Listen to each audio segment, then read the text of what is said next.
How's it going, everybody? I'm Steve, and welcome back to my channel. So tonight I want to talk about the 10 movies I picked up in the month of February. Some of these are brand new and some are used. Really excited about these, but yesterday I took part in the Criterion flash sale. I picked up like 4 titles from that, and I actually have like 3 other titles that are Criterions that I want to kind of reveal this weekend when I do the unboxing video, whenever those actually arrive. So really excited about that one. But so going to these, I'm going to do I'll put like the movie posters on my left like I normally do, and I'm going to put these 10 through 1, but they're not going to be ranked at all. It's just I'll number these so you can kind of keep track of what I have. But so this first one is actually one that came from Amazon yesterday. It was a kind of re-release movie that I was really excited about. This is actually from a legendary director, and it was actually an upgrade from the Blu-ray that I had from this. But it's Fear and Desire. This is from Stanley Kubrick's first movie.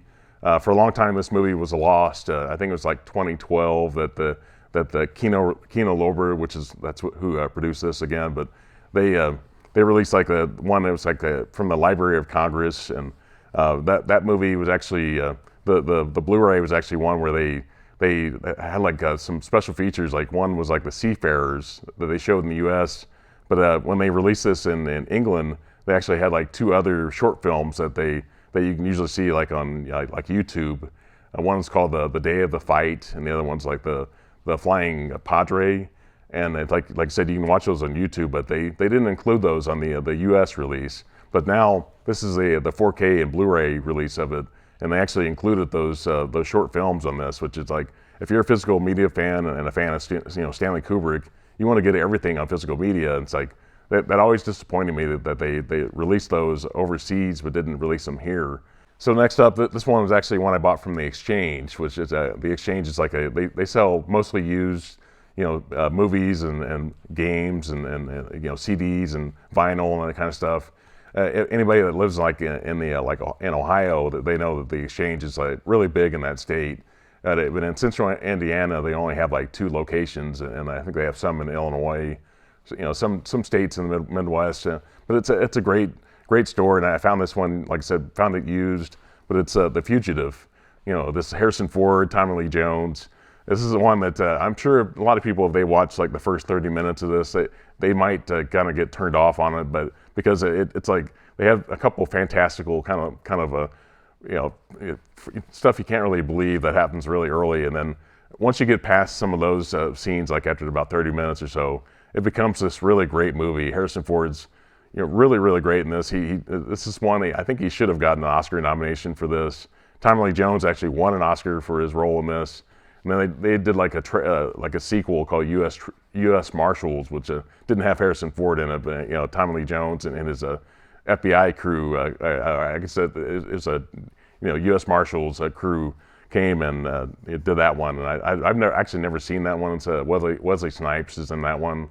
I need to check that one out just kind of see just to see how it was. But I've never really heard any really great things about it. But let me know in the comments if you've ever seen U.S. Marshals. Let me know if you actually like that movie.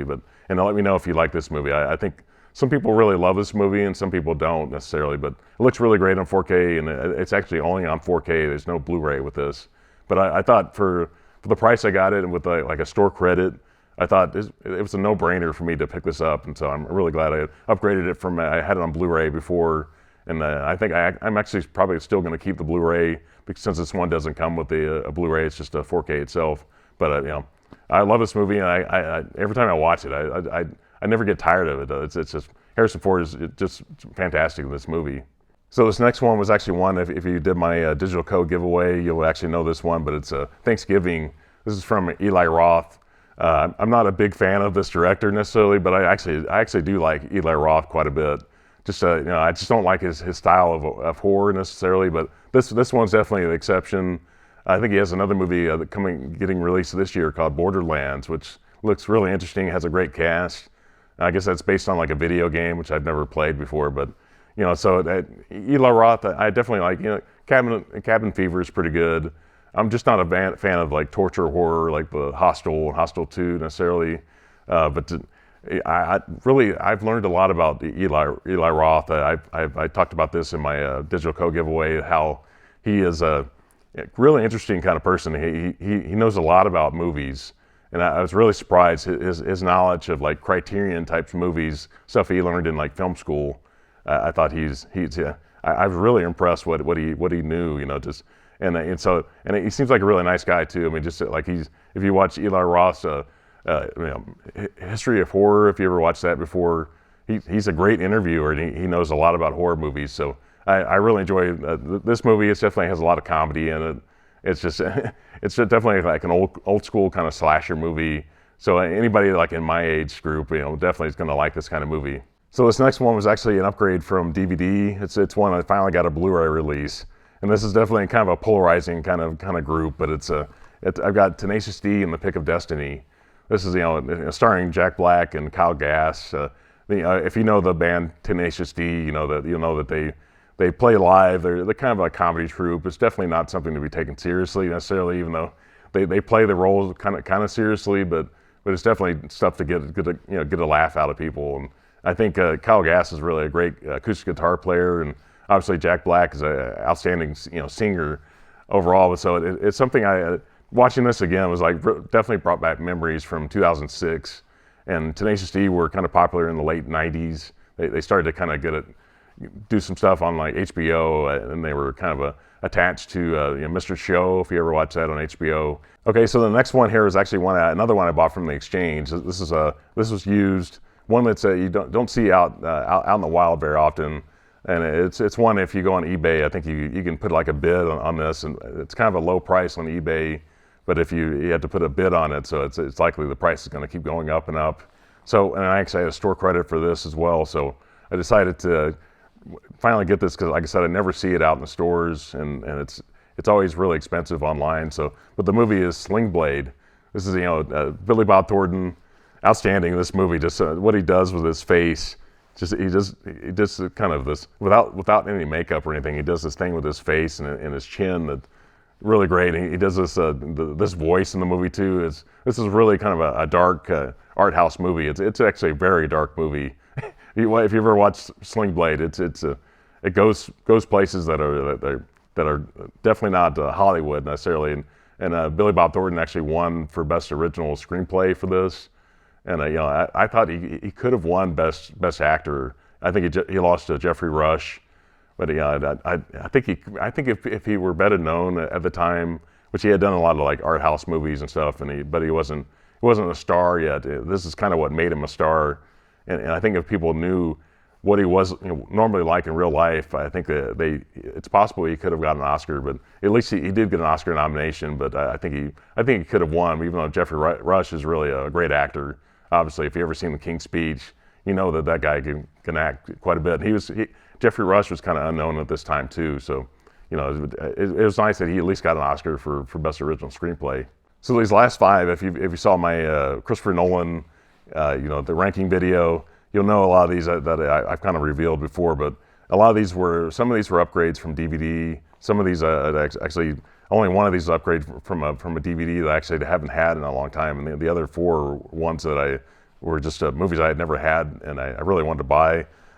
This one was actually brand new from like Walmart, but it's a Memento. Like I said, I used to have this one on DVD.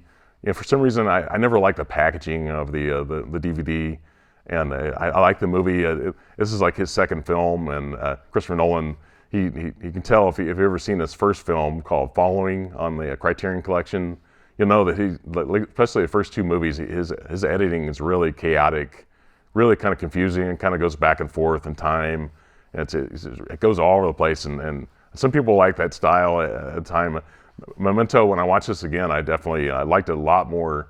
I think I had seen it maybe you know, 3 or 4 times before, but had not seen it in quite a while. And when I watched this again, I thought, wow, you know, it actually has grown on me a lot.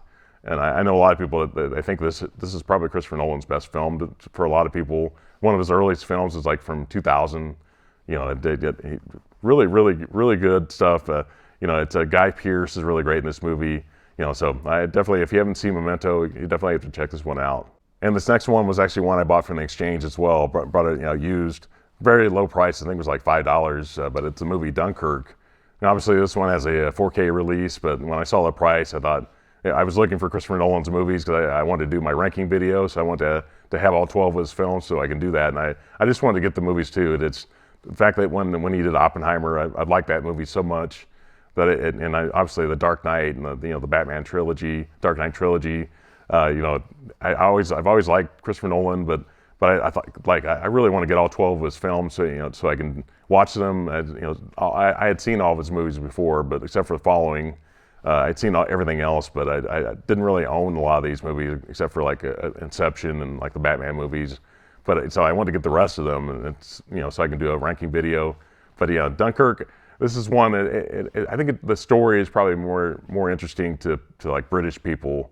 If you know that it's part of the British lore as far as wartime, stuff that people kind of uplifted people, like Winston Churchill just kind of got people's spirits up and kept people alive basically, during that wartime period in World War II, and that whole time. I think it's in that time. So if you know the story, you'll know how inspirational it is, and so the more you know about it, I think the more you're going to like this movie. But it's kind of slow. It's not quite as long as some of the other Christopher Nolan movies, but it's kind of slow paced. And but the more I watch it, I kind of like this movie a little bit more. So if you haven't seen Dunkirk, kind of check it out. So this next one is actually one that I think a lot of people actually really like. It's starring Hugh Jackman. It has a Christian Bale. Definitely one of the more clever kind of Christopher Nolan movies. It's The Prestige. This one is it has Michael Caine in it. It's one. It is kind of clever. It has a lot of magic, a lot of stuff that's kind of hard to believe in some ways. A lot of ways, you had to suspend your disbelief a lot. But it's one that the people that don't necessarily like Christopher Nolan will kind of like a little bit more. I think I've heard people say that they like this one more than some of his other movies, but a lot of people probably kind of forget it's a Christopher Nolan movie. But like I said, Hugh Jackman, really good in this movie. So definitely check this one out. It's one that I think I ranked it kind of high. I think it may have had it like a 5th or 6th, maybe, and maybe the 6th or 7th, somewhere in there. So he's got a lot of good movies in my opinion, but Christopher Nolan's not for everybody. So this next one was actually one that's it's a remake of a Norwegian movie. The movie is Insomnia, starring Al Pacino and Robin Williams. It has a Hilary Swank in it. This is one that I rank this one probably kind of low for me as far as seeing Robin Williams as like a villain in the movie. He's not really it's kind of a neutral kind of villain. And just love to see Robin Williams in movies now since he's passed away quite a while back. But overall, this is one that's it hasn't really grown on me as much as I really like. I think I enjoyed it a little bit more this last time, but I've only seen it maybe 3 or 4 times, and it's not. I don't rank it that high in the Christopher Nolan filmography, but it's still worth owning and worth seeing for sure. But it's just it kind of frustrates you a little bit. It kind of starts off one way and kind of ends a different way. The story kind of goes all over the place, and I don't know if that's what the original film was like. Let me know in the comments if you've seen the original. I've heard people say that they like the original more than this version of it, but still, it's one that it's going to take a while for me to kind of really get used to this movie. But like I said, if you want to see Robin Williams again, it's definitely worth checking out. So the last one here is actually one that I enjoyed a lot. I only saw it once in the theater, so when I bought it used on Blu-ray. It was only a second time I think I watched it with. I don't think it has a commentary, but this is one I liked it quite a bit more the second time I watched it. But the movie is Interstellar. This one, it's Matthew McConaughey, Anne Hathaway, has Jessica Chastain. This movie's I think it's an outstanding movie. It's just it has a long running time. I think it's like 2 hours and 40 minutes. I really like the ending to it and just kind of the resolution to it. It's just I think it takes forever to kind of get there, and I think it's worth staying for, but it's just that it's so slow paced that it's kind of hard to get to that ending necessarily. But usually Christopher Nolan likes to use a lot of practical effects. He did use I think he used like real people to play these kind of machines in the movie, and they kind of just use I think CGI to kind of make them look like machines, but it's actually performed by real people.